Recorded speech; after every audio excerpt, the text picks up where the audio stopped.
Hey guys, Mr. Poestyle here, and I just wanted to do a bit of a channel update and also maybe a little bit of history about myself and tell you about some of the YouTubers that I watch on a daily basis. So, I mean, some things are happening here in my life the last year or so. My son wanted me to start a YouTube channel years ago.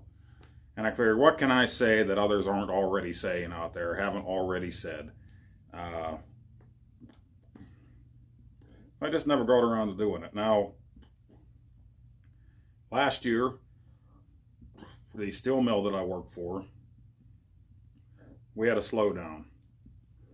I ended up getting laid off for 7 months.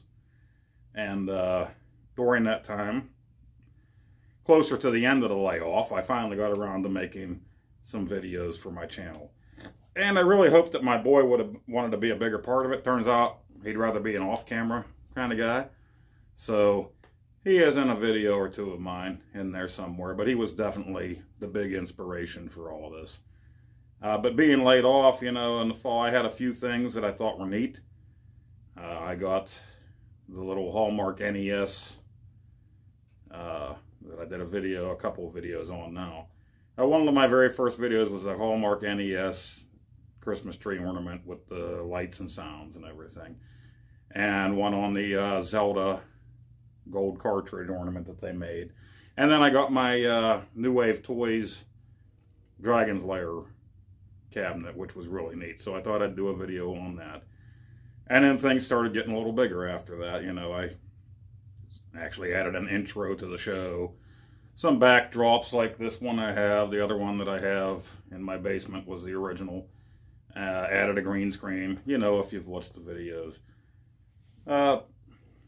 But during that time also, when the layoff started was June of last year, at the end of July of last year, I started having some health issues. You never think it's going to happen to you, You're Superman until you're not, and in that time I had never been in an ambulance before. I've had 2 ambulance rides since then. I've been to see heart specialists, pulmonary, everything to find out what's going on with me. Neurologist, MRI scan of what's left of this brain. Still don't know what's going on. Just had an EEG last week. Hopefully they can track this down. Went back to work the end of January. Was still making my videos here, really just getting started. End of February. Then March came around and 2 guys that I worked closely with at the steel mill ended up with COVID. I ended up getting quarantined from that because I work so close to them. And I didn't have COVID. About a week and a half after that, my son got COVID at school, even though he was wearing a mask. There was an outbreak at the school, teenage kids. I took him in to get him checked out, and I decided to get a test for myself, so then I ended up also having it. So then I was off again from work. I came back to work on a Monday. That Tuesday, my union went out on strike, and so I had time for more videos.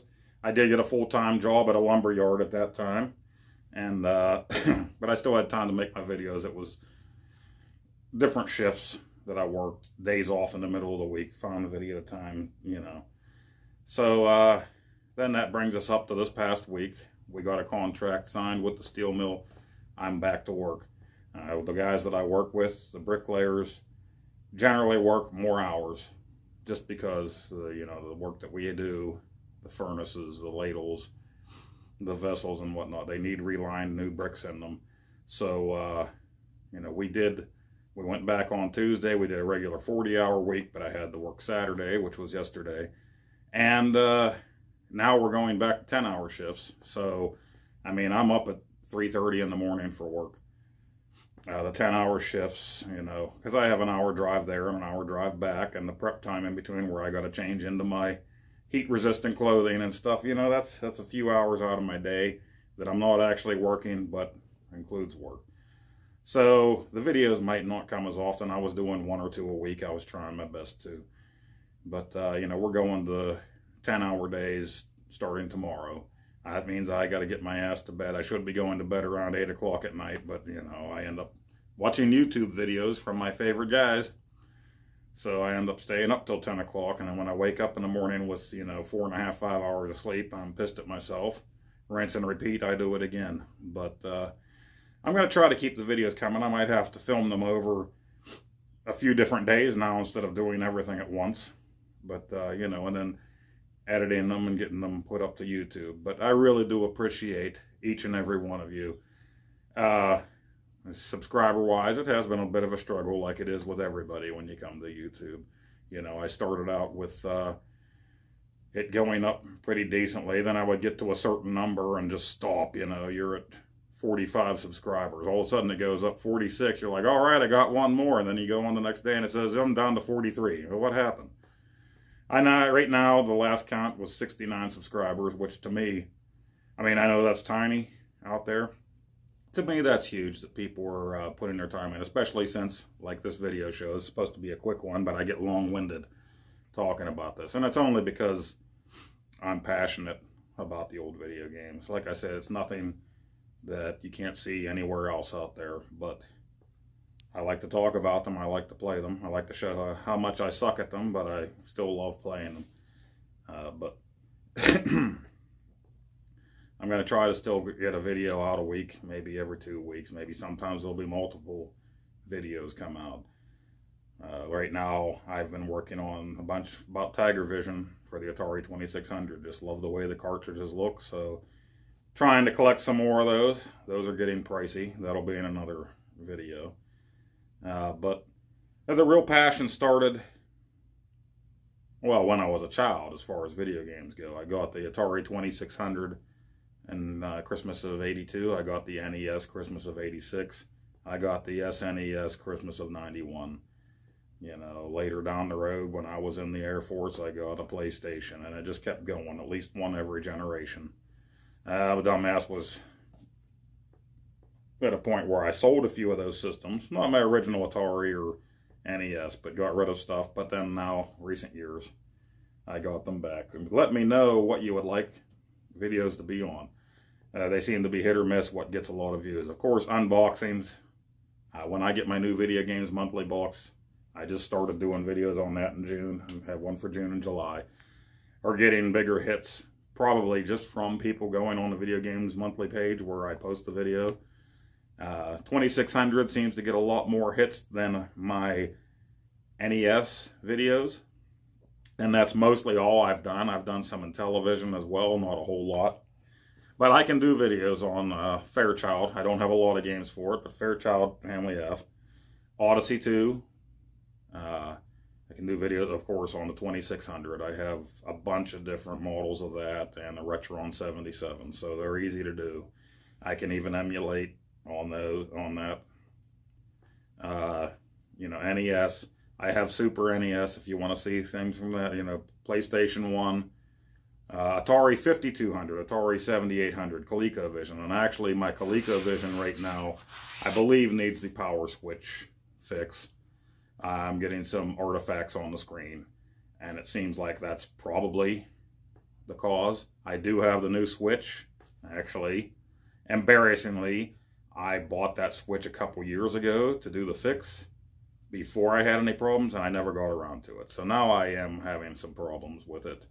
You know, the graphics are messed up, so I really need to fix that because I would like to do some comparison videos, and I would like to finally get around to my Popeye arcade collection, which I also have the game on the ColecoVision. That will be a longer video when I get to it, but I want to show it on all the systems that I have it for. So, you know, in television, I can do more videos on that. I have an N64, a GameCube. You know, I don't do a lot on those, but Wii U, Switch, PS4, PS3, whatever. Let me know what you want to see, what games you want to see, and if I can do it, I'll do it. But I do appreciate every one of you being there. Now, what started the new passion, what are we getting around to for doing all of this, was not this contract with the steel mill, the one before, 2015, we were actually locked out during that time. And at the time, I was like, Okay, I have my Atari 2600 that my parents finally got around to giving to me. I'm the youngest of 4 kids. I had my NES and all my other systems at home with me. I wasn't doing a lot with them at the time because I had been working so much. Parents came to me and said, "Do you want this Atari? We're going to get rid of it. We're cleaning everything up." And they had already asked my sister, who was the oldest, my 2 older brothers, and they didn't want it. They asked me, and I'm like, "Well, yeah, I'll take that." You know, and I hooked it up, and me and my son were playing games on it. And I said, well, I'm going to start collecting for this system again. And maybe I'll start collecting for the Nintendo, the NES again. But the original idea was I wanted to make a MAME cabinet. I was off from work. I started watching videos on MAME cabinets. I was going to do that. Long story short, I never got around to doing that. I still haven't. I just started collecting consoles that I never had back in the day, and collecting games for those consoles and for the consoles that I do have, and trying to hook everything up, and I did. I have almost every system hooked up right now, except for maybe the Wii U, the PS3, you know, the 2600 variants. I do have like 2 2600s hooked up. Right now the GameCube isn't hooked up. The Fairchild isn't, but it's ready to go at a moment's notice. You know, I have Sega Master System, I have Sega Genesis, Sega CD. Just started delving into that stuff probably about 4 years ago. TurboGrafx, and I have an EverDrive for a lot of these systems. So, I mean, I can put the ROMs on there if I don't have the games. The 5200, I haven't done a video on yet. Like everybody else, there's some issues with the original factory controllers. I do have one that has the gold dot, and I've always been interested in that machine. I had a friend that did end up getting one back in the day, so I bought one of those, like I said, within the last 4 or 5 years, and started collecting. I got the gold dot, you know, redid a controller, and it worked well, but the non-self-centering stick kind of threw me off. I'm not used to that. So I was having problems on games like Jungle Hunt and Kangaroo and stuff like that. Well, with Retro Game Boys now, I do have a couple things from them. One thing is on its way, and that's going to be like an arcade stick. That should be here shortly. So there's going to be a lot more 5200 playing at home, and I'll probably put some of that on video here. Also, I got just the number pad from them that you can hook a gamepad into, or an old joystick into, you know, the 9-pin to the 15-pin. You know, and they have all the buttons on there, the numbers, and pause and start, and all this and that. So I plan on getting more gameplay in with that. We'll put some videos up here. But again, let me know what you want to see. Now, in that time when I was laid off and looking up MAME cabinets, I stumbled across, I don't remember exactly who was first. I think it was the Gaming Historian. Love his channel. For documentary style videos, watch the Gaming Historian. Watch Wrestling with Gaming. Both of them do so much work. You know, they do so much homework looking up things about whatever their topic is on. Another one is Patman QC, does the history of arcade games, arcade cabinets, and he goes into such great detail. Then he will also show you the conversions for different systems in that series. He'll show them all to you, you know. So those guys are great. Another bigger name one, of course, that I ended up running into was the Game Chasers. They're a lot of fun, especially their earlier years when they're looking up mostly Nintendo games and trying to fill out their collection. Check them out. And GameSack. These guys do a teardown of the system and the games. Now it's just one guy, Joe. Dave is gone from the show now, but a lot of fun to watch. But now, for the guns that I watch regularly and all the time, and as you can see, I have the hat on. Not a shill, just a big fan. Brian's Man Cave is the first regular person, I would say regular, that I ran into that was like me in my mind. Like friends, these guys that I'm going to tell you about, that they remind me of friends. And some of them, not only do I subscribe to their channels, but we are friends on Facebook, like Brian, Willie from Arcade USA, the Atari Creep. You know, we talk to each other here and there, or just share some laughs on Facebook. But I came across Brian through joining groups about retro gaming and collecting on Facebook, and I started seeing this guy's videos show up. And I said, this is really interesting. He's taking an approach like I would take an approach to these games. And he's playing stuff that I didn't have a lot of experience in playing, like in television. Now, and within that time, 5 or 6 years ago, I got into television. I started watching Brian. You know, he'll do ports versus ports, Atari 2600 versus in television. He does ColecoVision. He does live streams where he's playing Atari 2600 or NES games. You know, he's really well versed in especially the Commodore 64 and the Intellivision. Just a lot of fun to watch. A real down-to-earth guy.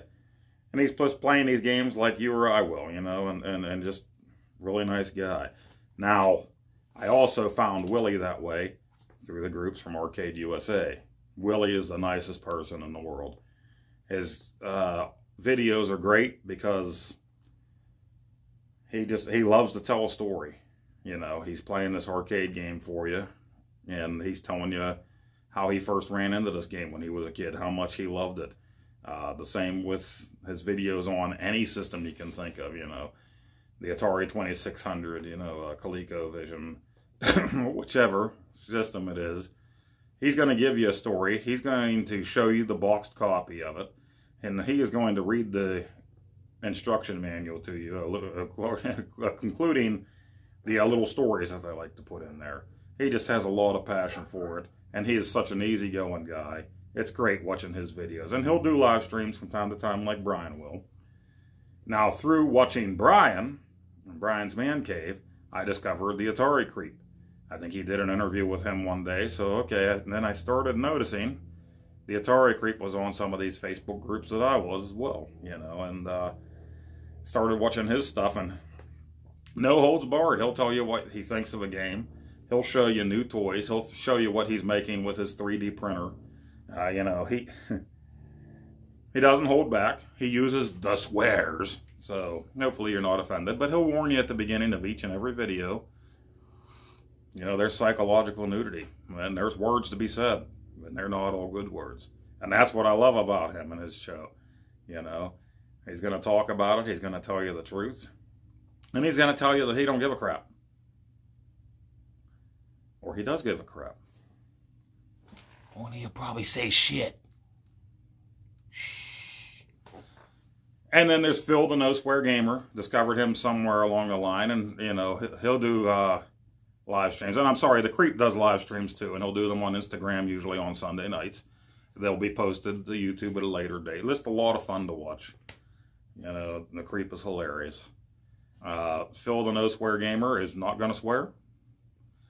He's going to review games for you for all the old systems, you know, and he's going to have later on, after he does the reviews, he'll rank them with his own ranking. Really nice guy. And then later, you know, down the road, he'll do a long play video of these games that he did reviews on, where you're just watching the video. There's no commentary. But he does a lot of live streams lately, too, at night. I love it whenever I happen upon them before I go to bed. You can sit there and chat with him, and he'll try out different games and, you know, talk about the frustration of the games or how much he likes the games and this and that. So Phil the No Square Gamer is excellent. And then, of course, a newer guy like myself that I watch all the time is BMK Retrogaming. Brian on that channel has a new video every Wednesday morning and every Saturday morning. He does them early. I'm Eastern time zone here, so I think the videos usually come out around 8 or 9 a.m. I watch all my videos right before bed, so he'll do a prototype video for you on one of the days. I think it's Saturdays. I could be wrong. You know, and gameplay on different things. And television flashback, you know. He has a lot of systems to play from, too. He even has the new Phoenix, which is awesome. He'll play ColecoVision games on there for you. He has a Retron 77 like I do. He'll do Atari 2600 games for you. He's recently got a 7800, a 5200, I believe. So he has a lot of stuff up and coming too. And actually, he's where I got the inspiration to get the Brian's Man Cave hat. He recently got a shirt. And I'm like, you know what? I would get a shirt, but I go through those kind of quick. They get beat up. Like you can see, Willie sent me the Arcade USA shirt and a care package with a bunch of cool stuff at one point. I actually got 2 boxes from Willie, Arcade USA, but I have the shirt. And, you know, Brian's Man Cave. Got the hat. Pretty sweet. I'm not a shill. I really do like watching these guys. I might be shilling a little bit by pushing them, but on here. But great channels to watch. BMK Retrogaming. Like I said, just a down-to-earth guy too. He'll do unboxing videos here and there. He used to do a video every day, which got to be crazy. You know, it's got to be hard to keep up with. He was doing them every day, but at the point he got down to, okay, I'm going to do Wednesdays and Saturday morning videos, and then unboxings as they come. You know, so, but that's it as far as that goes. These are the guys that I like to watch a lot. Another bigger name is Sega Lord X. I do like watching his stuff as well. You know, and there's a few others out there I might have missed. Immortal John Hancock, I watch his stuff. Gamester 81, I watch his stuff. But these are the main guys that I watch. Upcoming, like I said, I'm going to try to keep continuing to get the videos out there for you guys. I really hope to. I'm going to do it the best I can as free time will allow, because I do have family, I have children. You know, I have a lot of work to do. And now worrying about these health issues that seemed to come out of nowhere a year ago, and they just decided to stay. So, I do appreciate every one of you for subscribing and for watching when you get a chance. And I'm just going to keep on doing it. Next video should be Miner 2049er in my Tiger Vision series for the 2600. And I just recently got Miner 2049er Volume 2. And these two games together give you 6 levels of the classic Miner 2049er. Pretty well done. Also very frustrating to play. That should be coming up next. I was also working on a Goonies 2 video. Got to get back around to that. Was having a hard time too playing because I hadn't played it in 30 years, so I was getting my butt kicked at it. And I also do a series that I need to start putting in their own playlist here somewhere. Is Famicom games that came out in Japan but not for the NES over here, you know, in North America. And mostly with those, I do the ones that don't need a translation. Their games, for whatever reason, came out in Japan, but not over here. So it became a new passion of mine to get some of these. And I've done a few videos on them already, so check those out when you get a chance. But thank you very much for watching. I truly mean it. You know, leave feedback in the videos. Even if you think it's not so nice feedback, let me know. I'm an amateur here. I'm just starting out. I do like to see the subscriber count go up. You give me a thumbs up, I appreciate it. You give me something to talk about, I appreciate it. You give me a thumbs down, I appreciate it. Just as if you do that, let me know why the thumbs down is there. What do I need to do to improve? I'm a fat, sweaty guy with issues, so thank you very much for watching.